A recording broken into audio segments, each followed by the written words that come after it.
Oo nga eh. Nakaka-insulto. Nag-English-English pa nga ako para sabihin nila na matalino ako para matanggap ako. Iwan ko ba? Pati nga bata, tumawa eh. Tsaka okay naman ang pangalan ko. Binago lang nila yung pangalan ko, ginawa nilang luso yung pangalan ko, ginawa nilang ulok yung apelido ko.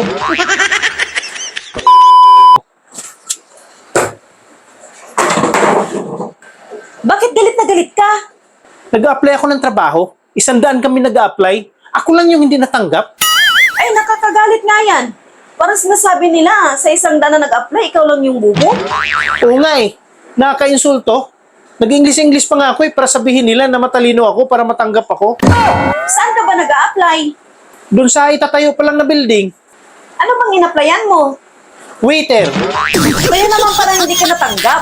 Kasi waiter naman pala yung in-applyan mo. Eh ano pala dapat ang applyan?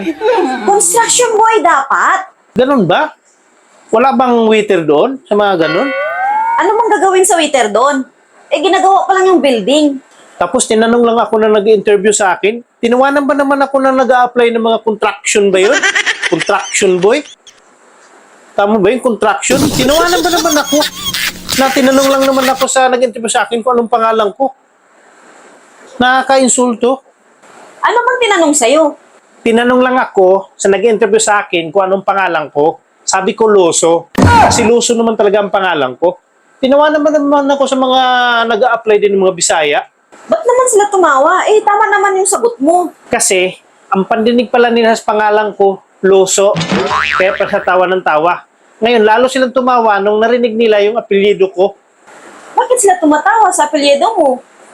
Tinanong kasi ako kung anong apelyido ko. Ang sabi ko, Ulot. Tumawa pa naman sila lalo ng malakas. Kasi ang pandinig pala nila, Ulok. Tama ba naman yun? Bakit naman kasi ganyan ang pangalan at apelyido mo? Iwan ko ba? Pati nga bata, tumawa eh. Tsaka okay naman ang pangalan ko. Binago lang nila yung pangalan ko, ginawa nilang luso yung pangalan ko, ginawa nilang ulok yung apelido ko. Ang sakla pa, nung tinanong ako kung ano yung family name ko. Bakit? Ano bang ginawa nila? Siyempre, pag family name, pangalan ng pamilya, di ba? So, sinabi ko yung pangalan ng mga anak natin. Pati nga pangalan mo eh, sinabi ko sa kanila eh. Ang nag-interview sa akin, galit na galit. Sinabi sa akin, you're fired. So, umuwi ka na. Hindi.